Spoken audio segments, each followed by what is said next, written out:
Stephen Reid from Michell Wool joins us every Friday to talk about the wool market. How are you, Stephen? Excellent, thank you. And yourself? Good, thank you. Now, commiserations, you put your hand up to run for the AWI board, but looks like farmers, as usual, sort of stuck with the same old, same levy rate, same board. Yeah, pretty much. And yeah, sure, I'm disappointed. I put my hand up, and it's always a brave thing to go from commercial activities to agri-politics, as it turns out. And I should have taken the advice of my family and kept away. But nevertheless, I won't die wondering. Well, a bit like Daryl Summers used to tell us about the Northern Territory. You never know unless you never go. So that's exactly right. And I learned a great deal. Had a lot of fun. And even at my age, you can learn some new tricks. But I must admit the biggest lesson I learned was the lack of interest by growers. They spend a small fortune on that company, and only 6% of them actually voted. It's just atrocious. Yeah, that's just atrocious. When we tried to contact them and find those figures on the results, even on the wool poll, they were very cagey when we asked that direct question, how many people actually voted? So how many are you saying actually voted on wool poll and on the board elections? The wool poll one I haven't got handy with me in the car, but certainly the election was 6.7% of eligible shareholders actually voted. And then if you divide that back, there's so many shareholders or levy payers who haven't actually registered to be a shareholder. So we're talking 95% of growers are not interested and don't vote. It's just extraordinary. And in terms of exchange of ownership, the levy they pay, and it's topped up by Australian taxpayers, is one of the biggest costs they've got in terms of getting wool from farm to factory, and they're showing no interest. So I must admit, over the weekend I might reflect on that, but apathy is probably the word that comes to mind. Yeah, well, it doesn't sound like the federal government's terribly apathetic towards the industry. They're wanting to see a much stronger domestic wool growing and processing industry.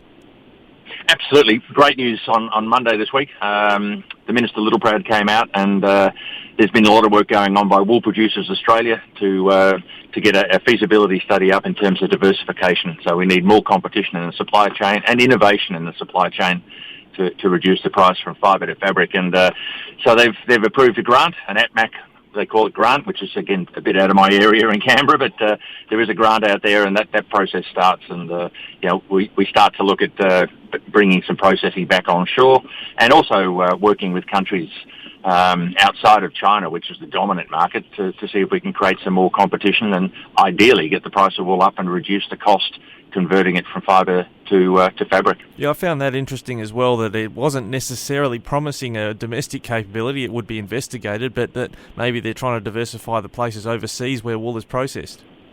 Absolutely, and there's two prongs to it. Can we do it better in Australia? We used to, but also, are there other countries that need help to get organised and get a more balanced client list? I guess if you look at it from that simplistic point of view, and more competitive client list for wool. Now, looking at how the market progressed this week, was it a bit of the same old the way the market performed as well? No, well, we used that word a couple of weeks ago, I think, Ricky, on wobbly. The first day was wobbly. Nobody was sure where to go, but the second day was rock solid, and the market closed up at $13.41, so up 19 cents. Some of the finer merino and the medium merinos are up 40 to 50 cents. Crossbreeds actually lifted for the first time in ages. They were up 5. Cardings are up 5. So excellent clearance. Almost 40,000 bales turned on behalf of growers into cash. Oh, well, that's good news, and I suppose there's a similar amount based on the way that turned out up for sale next week?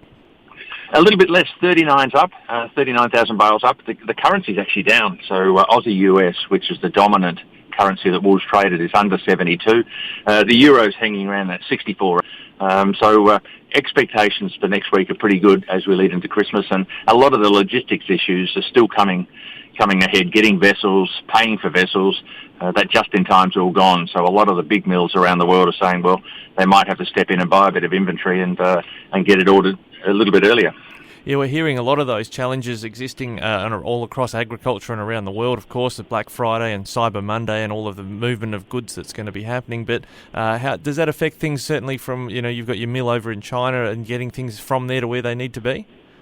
Absolutely. Some of the we do some specialty products in China, and they go back into Europe, and there's an 8-week waiting list to get a vessel, and the container rates used to be $1,200 US a container, and now they're talking to $25,000 US a container. So One is a cost of bomb, which is extraordinary, and I filled up the car yesterday and got excited about the price of petrol, but that's nothing compared to the rises we're seeing in freight. One is the price. The second is, can you get a vessel? It's just extraordinary. Yeah, I tell you what, I've been watching the Bowser prices and been grumpy about that, but gee, if you're someone relying on shipping out of China, holy moly. The interesting thing, though, Ricky, and at the risk of rabbiting on too much, so it is changing the balance for wool. We're seeing some of our clients in South America, some combing factories there, actually buying wool from Australia, processing it in South America and delivering into Italy cheaper than the Chinese can do it. It's really exciting times, actually. Maybe not for everybody, but for someone like me in the supply chain, it's exciting times. That whole balance of what can be done and where is the competitive pricing is changing, and given the announcement that came out this week in terms of that project for onshore and diversification, it's spot on. Timing's impeccable. Yeah, I guess everyone sort of threw up their hands and said, look, it's all going to be processed in China from now on. They can do it cheaper than anyone else. But the pandemic and the resulting logistical challenges might create new opportunities for more domestic processing or new entrants in the market. Oh, exactly, and Michelle's, we've straddled it. We've got the plant at Salisbury in Adelaide, and we've got the plant in Suzhou about an hour and a half, depending on traffic, out of Shanghai. And in the early days, China was what they call cheap and cheerful. It's not cheap and cheerful. We run the same standards for safety up there, similar salary costs, wastewater costs are exactly the same. Energy costs are probably higher than Australia. So you've got to sit back and say, well, that was interesting for the last 15 years, but what about now? And what about 10 years down the track? So now pretty exciting times, actually, and it's fantastic that, in particular, wool producers put their hand up, stepped up to the government and twisted their arm, and the federal government says, well, let's look at it and see what can be done.